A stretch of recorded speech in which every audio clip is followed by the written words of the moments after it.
بہرے ہیں، گونگے ہیں، اندھے ہیں، سو وہ واپس نہیں لوٹیں گے۔ اس آیت میں منافقین کو بہرا، گونگا اور اندھا جو فرمایا گیا ہے، یقیناً اس سے یہ ظاہری مراد نہیں ہے، بلکہ مراد یہ ہے کہ یہ حق بات کو دیکھنے، سننے اور بولنے کے لیے تیار ہی نہیں ہے۔ اس لیے یوں سمجھو کہ یہ بہرے، گونگے اور اندھے ہو چکے ہیں، اب یہ حق بات کی طرف کبھی رجوع نہیں کریں گے۔ اور طلب بات یہ ہے کہ اس سورت کی آیت نمبر 7 میں کافروں کے دلوں اور کانوں پر مہر اور آنکھوں پر پردہ پڑ جانے کا ذکر آیا ہے، اور یہاں منافقین کے لیے ایک دوسرے پیرائے میں سے ملتی جلتی چیزیں ارشاد فرمائی گئی ہیں۔ اس سے ان دونوں گروہوں کے مزاج کی یکسانیت کی طرف اشارہ ہوتا ہے اور اسلوب بیان کی تبدیلی دونوں کے فرق پر دلالت کرتی ہیں۔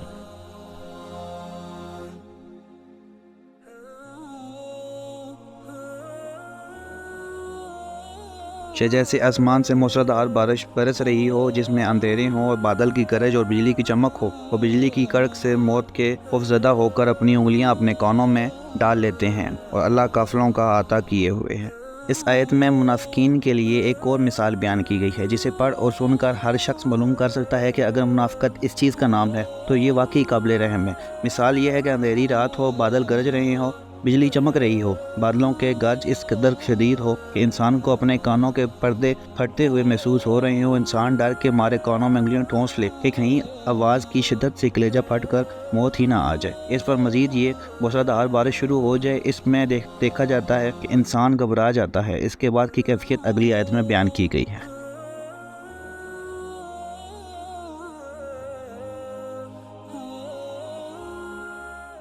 قریب ہے کہ بجلی ان کی نگاہوں کو اچک لے، جب بھی ان کے لیے روشنی ہوتی ہے تو وہ اس میں چلنے لگتے ہیں، اور جب ان پر اندھیرا چھا جاتا ہے تو وہ کھڑے رہ جاتے ہیں۔ اگر اللہ چاہتا تو ان کے کانوں اور آنکھوں کو لے جاتا، بے شک اللہ ہر چیز پر قادر ہے۔ اس آیت میں گزشتہ مثال کی تکمیل کی گئی ہے کہ ایسی موسلادھار بارش میں انسان آگے بڑھنے سے عاجز آ جاتا ہے، اندھیرے اس کے پاؤں کی رکاوٹ بن جاتے ہیں، بجلی کی چمک اس کی آنکھیں خیرہ ہو جاتی ہیں، لیکن بجلی کی یہی چمک ان کے لیے روشنی کی کرن بھی ثابت ہوتی ہے کہ انہیں راستہ نظر آ جاتا ہے، چنانچہ وہ اس کی روشنی میں آگے بڑھتے ہیں اور اندھیرا ہو جانے پر وہیں کھڑے رہ جاتے ہیں۔ منافقین کا دنیا میں بھی یہی حال ہے اور آخرت میں بھی یہی حال ہوگا، چنانچہ پہلے تو وہ کفر کے اندھیروں میں بھٹکتے رہے، پھر جب اسلام کی روشنی آئی تو انہوں نے اس کی روشنی میں چند قدم سفر طے کیا۔ اس دوران احکام شریعہ کی چمک اور ازواج میں فتوحات کی گرج اور کڑک نے ان کی آنکھوں کو خیرہ کرنا اور کانوں کے پردے پھاڑنا شروع کر دیے، جس پر انہوں نے ڈر کے مارے اپنے کانوں میں انگلیاں ٹھونس لی، چمگادڑوں کی طرح آنکھیں بند کر لی، اور اللہ کی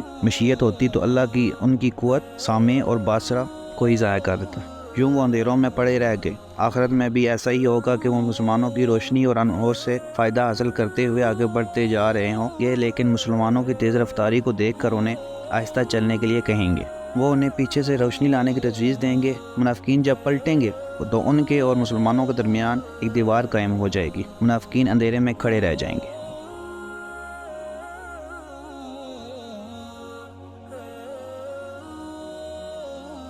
اے لوگو، اپنے رب کی عبادت کرو جس نے تمہیں اور تم سے پہلوں کو پیدا کیا تاکہ تم متقی بن جاؤ۔ اس آیت میں ساری انسانیت کو اللہ کی عبادت کرنے کی ترغیب دی جا رہی ہے، اور اس کے لیے حق تعالیٰ کا ایک خاص وصف ذکر کیا گیا ہے، یعنی خالق ہونا۔ مطلب یہ ہے کہ عقل اس بات کو تسلیم کرتی ہے کہ جس نے ہمیں پیدا کیا ہم اس کی عبادت کریں، جس نے ہمیں پیدا نہیں کیا ہم اس کی عبادت کیوں کریں؟ گویا عبادت کے لیے معیار خالق ہونا ہے، اور یہ سب ہی کو تسلیم ہے کہ اللہ ہمارا خالق ہے، ہمارے آباء و اجداد کو بھی اس نے پیدا کیا تھا، لہٰذا عبادت بھی اس کی ہونی چاہیے۔